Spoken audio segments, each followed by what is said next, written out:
evening and welcome to the evening news for today, Monday, December 5, 2022. I am Jemima Holmes. Thank you for tuning in. Now let's take a look at some of the lead stories tonight. House approves billions in supplemental funds for Linden electricity drainage works. Government probing purchase of suspected refurbished CT machine for $1 million US. Election COI, TSU was not acting on officer in charge's orders to escort GECOM chair. Couple electrocuted at Success squatting area, and WAIKIN Ranch home to 400 bird species and an adventure of a lifetime. Now for the news in detail. The National Assembly today approved billions of dollars in supplemental funds for a range of expenses it incurred after Budget 2022, including expenses for fuel subsidies and increases, as well as the money for drainage works. Here is Gerald Bryan with our lead story tonight. On Monday, the government brought two financial papers to the National Assembly, $2.9 billion for August to November and for the $4.4 billion for the period ending this year-end. Among the amounts approved was $1.7 billion in current expenses for the Linden Electricity Company. Prime Minister Mark Phillips, who oversees the energy sector, explained that this amount will support the continuation of the Linden subsidy. Additionally, he noted that the increase in fuel expenses caused by the Russian-Ukraine war necessitated additional spending. We would have forecasted that by a certain time in the year 2022, we will require additional money. All the staff work, all the checks, all the analyses were done, and we'd asked both sides to submit their invoices, and we went to the consolidated fund. I don't have to explain the procedure for getting money from the consolidated fund, and we got the money in time to keep the lights on in Linden. Meanwhile, Agriculture Minister Zulfikar Mustafa had to defend $740.1 million, which went towards urgent drainage works. As I said, that these works were executed in conjunction with the local bodies because it was necessary and it was urgent. And we had to ensure that we do this work, or else we could have serious problems around the country. And that was the reason, because of the representation that was made to the Ministry of Agriculture through the NDIA, we were able to execute these works. Just a few days ago, Guyana signed an agreement with Hess for its forest carbon. But to certify its forest carbon, Guyana spent $360 million in issuance fees for that certificate. Natural Resources Minister Vikram Bharat defended this allocation in the National Assembly. Mr. Speaker, there is what we call the Art Secretariat, the Architecture for RED Plus transactions. It is actually, there's a secretariat, and it's an organization that obviously will have a structure and personnel, because they have to come to Guyana to do physical verification of Guyana's forest. That is how it works, actually. And they've been doing this over the last 2 years. We have people in Guyana verifying the forest to ensure that when companies are paying for credits, it is actually real credits, because there have been attempts by many others to sell carbon credits for forests that don't exist. Gerald Bryan, The Evening News. Also, during today's sitting of the National Assembly, the House heard that an investigation has been launched into the purchase of what they suspect is a refurbished CT scan machine at the Georgetown Public Hospital Corporation for almost $1 million US, double the market price. Here is Gerald Bryan again with the details. Questions were on Monday put to Health Minister Dr. Frank Anthony on the availability of CT scans for the Linden Hospital. When he took the floor to respond to the opposition's questions, however, Dr. Anthony also revealed that an investigation is underway into the purchase of a CT scan machine at the Georgetown Public Hospital Corporation. He also revealed that not only was the machine purchased at an inflated sum, there are even doubts whether the machine is a new one. In the public sector, we have 3 CT scans. One is at the Georgetown Hospital, one is at Bartica, and one is at New Amsterdam. At the Georgetown Hospital in 2018, a CT scan was purchased and was subsequently installed. That one right now, we're going through some investigation with that. While it's a 64-slice CT scan, We're not sure whether it was a refurbished machine. And again, the price is far more than what a CT scan of that nature would cost. We paid close to $1 million US when the scan is normally about 500 or so thousand US dollars. When it comes to the Linden Hospital complex, the minister assured that the facility is earmarked for a CT scan machine. In fact, he said that the government plans to install at least 10 such machines in different hospitals across the country. Over the next 3 years, the government is committed to at least install about 10 different CT machines in different hospitals across the country. Already we have given out contracts with the new hospitals that we're building. Inclusive in the new hospitals are imaging equipment such as CT scans. Moreover, Dr. Anthony highlighted that 3 biomedical analyzers are at the Linden Hospital. Jarrell Bryan, The Evening News. Housing and Water Minister Colin Crowell today presented the Planning and Development Single Window System Bill of 2022 in the National Assembly.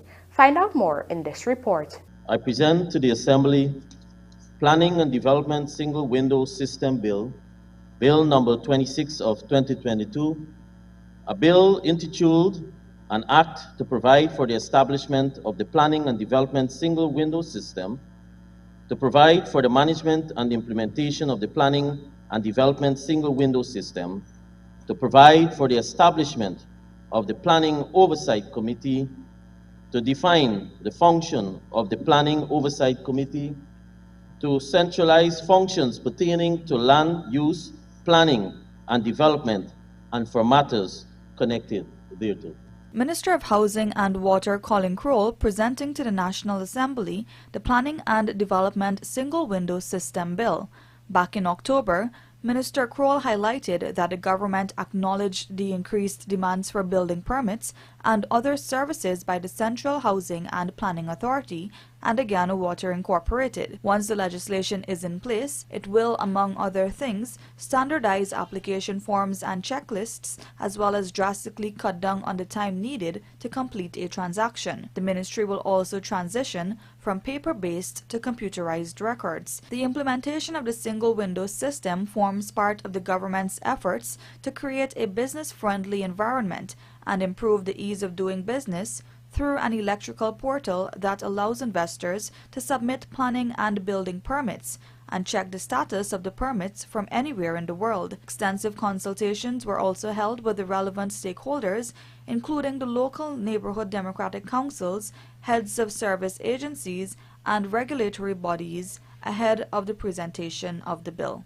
On March 5, 2020, when ranks from the Tactical Services Unit proceeded to escort GECOM chairperson, retired Justice Claudette Singh, from the command center, they were not acting on the instructions of then officer in charge, Superintendent Guy Nurse. These revelations were made today as the Commission of Inquiry into the 2020 elections continued. Details in this Rupununi report. Superintendent Guy Nurse, the former officer in charge at the Tactical Services Unit, on Monday testified before the Commission of Inquiry into the March 2020 general and regional elections. While the unit is stationed at the police headquarters, Ifleri, it was on standby at the Bergdam police station during the 2020 polls. In his testimony, Nurse was asked if he directed instructions to remove the GECOM chair, which he responded in the negative. He also told the COI that Deputy Superintendent Clifton Davis, who was in charge of the ranks, did not communicate such.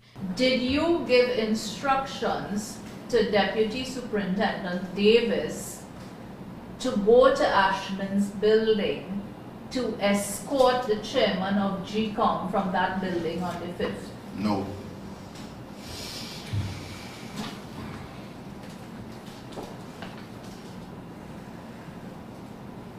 Did Davis ever tell you that he had received such instructions? No. When for the first time did you become aware of that?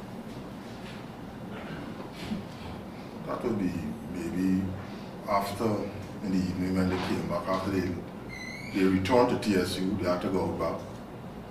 That's the only time I would have known. Have to be after that.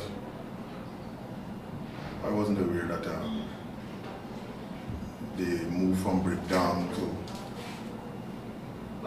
to move the GECOM commissioner. No, the Ashman's building. No, you were not aware. I would not be aware. It was on this day that returning officer Claremont Mingo attempted to declare the regional results from the poll without completing the verification of the statements of poll. Meanwhile, PPPC party agent responsible for tabulation Anisha Mohammed also testified into the events of March 4th, 2020. Photo evidence has shown that the laptop found with GECOM data entry clerk Enrique Livan is the same laptop that was used earlier in the tabulation room to analyze the SOPs. Livan had claimed that it was a different device he was found with after leaving the tabulation room that evening with a laptop. She said that the laptop he was working on, or the laptop that was in front of him, was his, and he did not take the laptop from the room. Okay. And did you speak up? Yes, I did. I proceeded to show them a picture of the laptop that was in use in the room, and it was the exact laptop that was in front of him. Rupa Sinarayan, The Evening News. President Dr. Irfan Ali left Guyana today for Bridgetown, Barbados to participate in the 8th CARICOM Cuba Summit, which will be held on Tuesday, December 6th at the Lloyd Erskine Sandyford Center. This December also marks the 50th anniversary of the establishment of diplomatic relations between CARICOM and Cuba. The head of state is accompanied by the Minister of Foreign Affairs and International Cooperation, Hugh Todd, Guyana's ambassador to CARICOM, George Talbot, and other officials. Prime Minister Brigadier Retired Mark Phillips has been sworn in to carry out the functions of president. Coming up, Father Malcolm Rodrigues dies and the government to market Guyanese Christmas as unique tourism product. Do stay with us. More news ahead.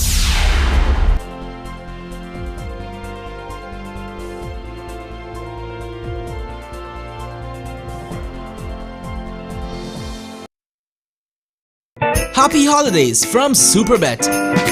We would like to extend the best wishes to you and your family. We are thankful for the tremendous support for the last 10 years, and we wish you a successful 2023. Merry Christmas and a Happy New Year from the management and staff of Superbet.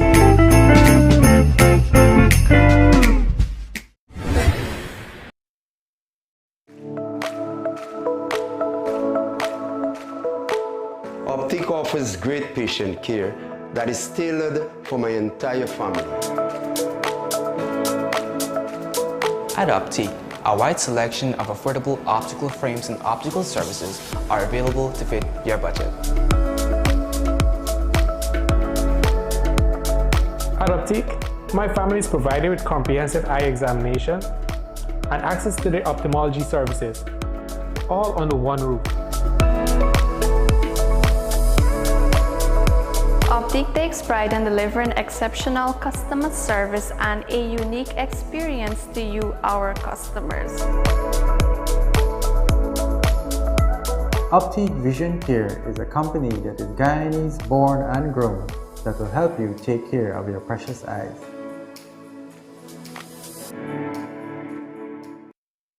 Did you know that the government has funded the 2022 budget through oil revenues? Yes. Money earned from oil production offshore is being used to support projects in Guyana, including social programs like the increase of public assistance and old age pension, as well as cash grants to support the vulnerable members of society. Now you have another reason to shop at Gafours from now till Christmas. Gafours has launched its 7-car promotion with over $30 million in prizes to be won. With any purchase of $5,000 for self-service or $100,000 for wholesale customers, you have a chance to enter any one of our 7 branches. This promotion runs from September 9th to December 29. For more information, visit our Facebook page at Gafours or contact us on 223-9896. Gafours, the name you can trust.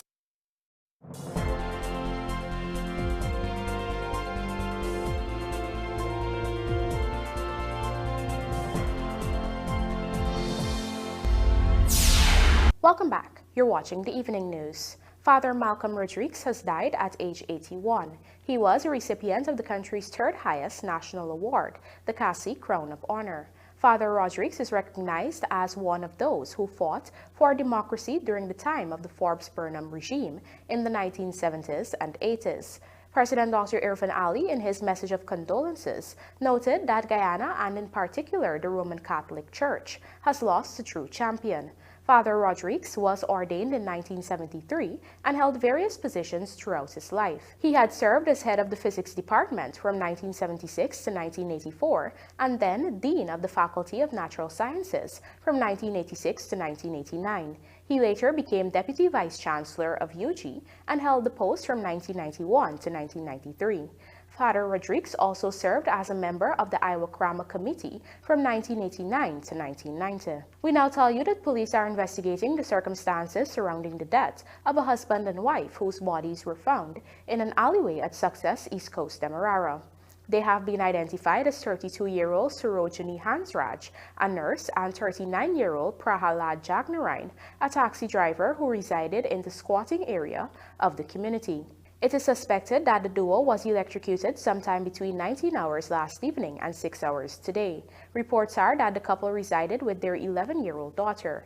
The child told investigators that her mother departed the home last evening to pick up her father. This morning, when she woke up and realized that her parents were not at home, the 11-year-old walked out into the alleyway where she found her parents lying motionlessly next to each other. She immediately alerted neighbors who assisted her and notified the police. The bodies were examined and burn marks were seen on the neck, chest, and right wrist of Jagnarain and on the left wrist and left side back of Hansraj.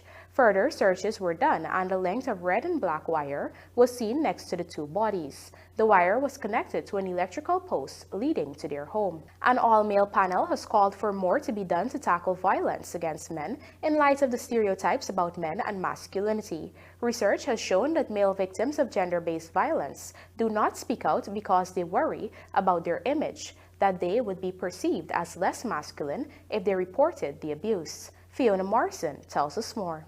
Last Friday, the University of Guyana, UG, held an all-male panel discussion entitled, open quote, Guyanese Men Can Disrupt Tolerance for Violence, end quote, in commemoration of 16 days of activism against gender-based violence, which is observed from November 25th to December 10th. UG student Marlon Hernandez, who was a part of the panel, expressed that there needs to be more awareness of gender-based violence, specifically against men, and the different avenues of therapy and coping mechanisms. Pastor Patrick Findlay, who is also the chairman of the Police Service Commission, PSC, related that over the years, there has been a greater prevalence of violence perpetrated against men. For gender-based violence, sometimes we limit the scope of what happens in gender-based scenario. I think a better word to use is gender-based abuse. So we have a lot of stuff happening, and men might not get beaten and go to the station, but they're verbally abused, emotionally emasculated, all kind of, so that's the whole part of the thing. But I also want to subscribe to the fact that a lot of these women who abuse men are also victims of their childhood experiences. They may have seen in their homes the father beat the mother, and she vowed that would never happen to me. No man in me. And so she comes as the aggressor. This might be a good man, but because of our own upbringing, everything happens. So if he tries to do anything, that's how it.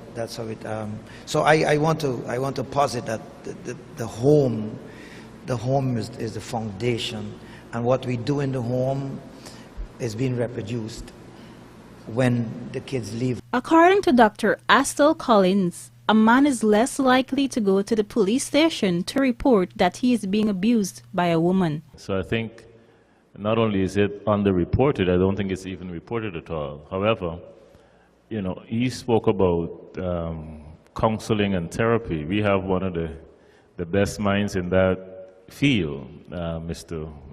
Will Campbell. But I think, yes, you know, when the school had issues, we called upon him for his guidance and leadership in that department. But I think, as he said, we need to have an aggressive, all-round approach to gender-based violence, whether it is violence against women or violence against men. He therefore suggested that there be a national program that sets targets to reduce the issue. Andrew Carmichael now tells us about a ranch in the North Rupununi, which has some of the rarest birds in the country. WAIKIN Ranch is a perfect spot for bird watching with over 400 species and is regarded as an ideal spot for an adventure of a lifetime. Here's a look. The Rupununi savannas encompasses 5,000 square miles of virtually untouched savannas, swamplands, and rainforested mountains. In the middle of the North Rupununi and along the Kurupakari-Letem Road is WAIKIN Ranch. Sitting on 33,000 acres, most of which is savanna, the ranch is home to many of Guyana's large animals, including the giant anteater and several species of monkeys. In any given day, a visitor can see most of the 400 species of birds documented there. Yes, that many birds live there. Out of that number, 2 are endangered and 1 rare. The ranch also offers horseback riding, canoeing, and fishing excursions for guests. Guests can also learn to drive a tractor or experience feeding the pigs, sheep, or milking the cows. Operator of the ranch, Victor Perez, says most of the guests so far enjoyed fishing. We have a pond here stocked with tambaki, which is a lovely fish to catch on a rod. It fights very, very heavily. We have an excellent record with anteaters, with guests seeing anteaters, almost a 90% success rate for our guests. And our guest is quite broad. About 50% are local, and 25% American, 25% European.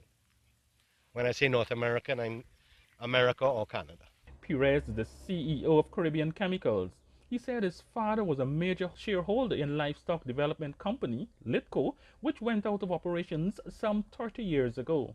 The company had 500,000 acres of land when it was closed. Perez was given 33,000 acres of land in lieu of his 18% shares. And that isn't even 1% of the land Litco had.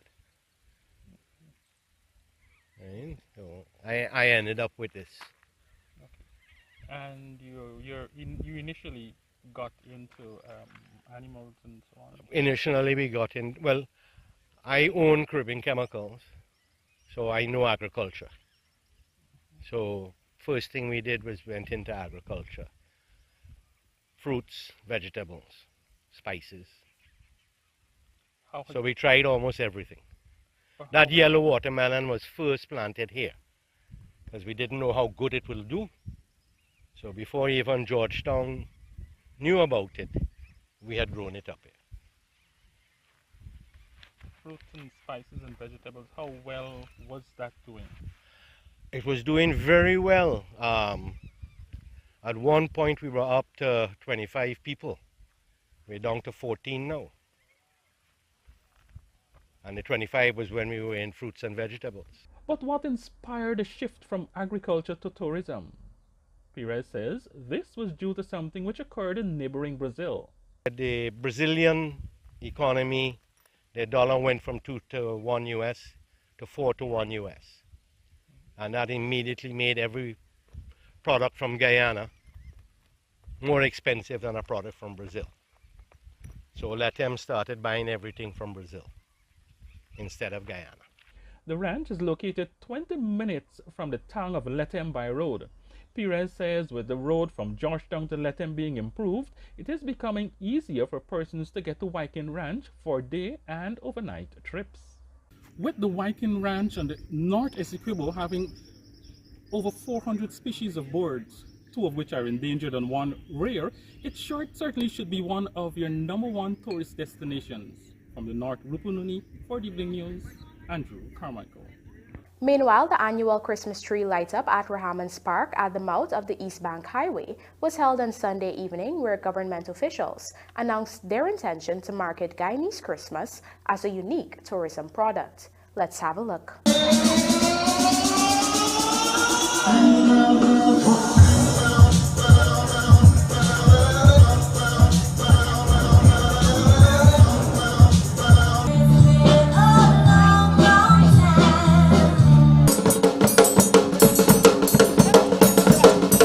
We are more convinced than ever that the Guyanese Christmas is a compelling tourism product. That our diaspora, the Guyanese who live abroad, we want to come. We experience nothing like this outside of Guyana, and there is just something unique about Guyana and a Christmas time here, and we miss it when we are abroad. And so we find that there are many visitors coming here, and so Guyanese, we are going to be building on this. This is our tourism product, and I want us all to buy into and understand that what we have here is so unique. Yes, the pepper pot is ultra unique. There's nothing like it in the world. The black cake, the ginger beer, the foods, but more importantly, it's our people. I always take a moment to marvel at Guyanese traditions and the time we take to ensure that they are kept alive. Guyanese customs and practices are truly unique and originate from a myriad cultures that all converge to make a magnificent melting pot of traditions.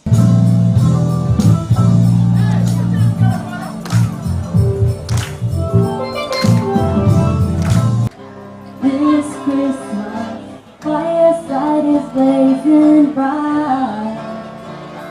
We're caroling through the night, and this Christmas will be a very special Christmas for me.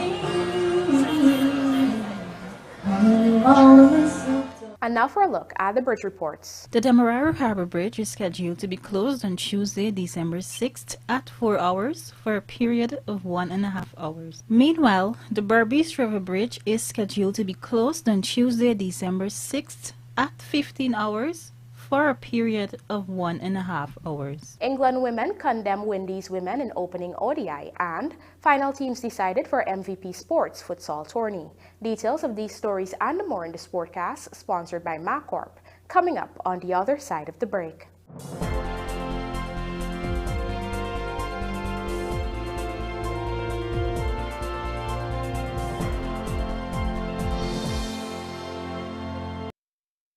It's November already, and soon it will be Christmas, so we at John Lewis Styles are giving away one Amazon Echo show every week in November and every day in December.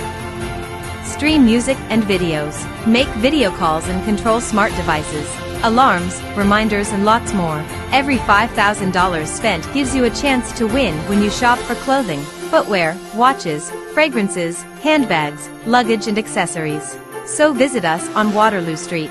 John Lewis Styles, simply different. This Christmas, guess what? You're guaranteed to save big right at National Hardware Limited. Shopping for Christmas trees? We've got all sizes, from the traditional to the ones with a modern twist. Garlands, wreaths, lights, and Christmas inflatables are what you need to bring that Christmas cheer. Out with the old and in with the new. We've got curtains, carpets, and so much more to spruce up your home for the holidays. Save time too, and get presents for both boys and girls, whether big or small. National Hardware has you covered, in more ways than one this holiday season.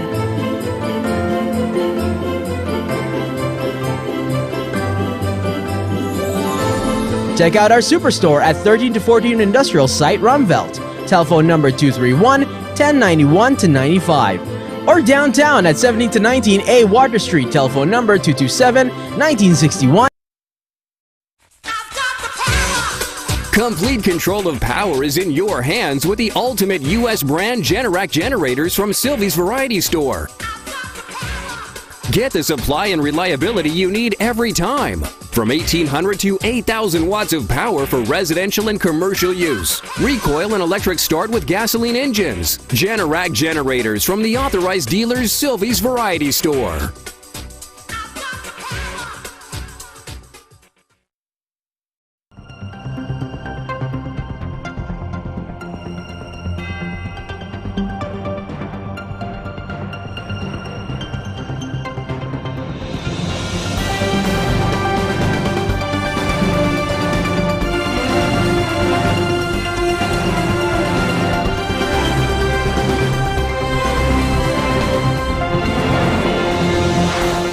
Welcome back to this evening's Sportcast, sponsored by MacCorp. England women took a 1-0 lead over the West Indies women following their 142-run victory in the first ODI at the Sir Vivian Richards Stadium in Antigua on Sunday. Batting first, England was led by Natalie Sciver, who scored a game-high 90 from 96 balls, positioning England to amass 307 for 7 from their 50 overs. Sciver and Danny Wyatt shared in a fifth-wicket partnership of 103 in just under 17 overs that took the match beyond the reach of the West Indies women. Wyatt contributed 68 to the Mammoth total. Tammy Beaumont, 33, and Amy Jones, 30, also made useful contributions. Chanel Henry was the best of the Windies bowlers, taking 3 for 59. Afi Fletcher took 2 for 66. The West Indies women were never able to cope with the demand of scoring more than 6 runs and over, and unable to form useful partnerships were bowled out for 165 in 40.3 overs. The exception was a 70-run second-wicket partnership between Kecia Knight and Rashada Williams that produced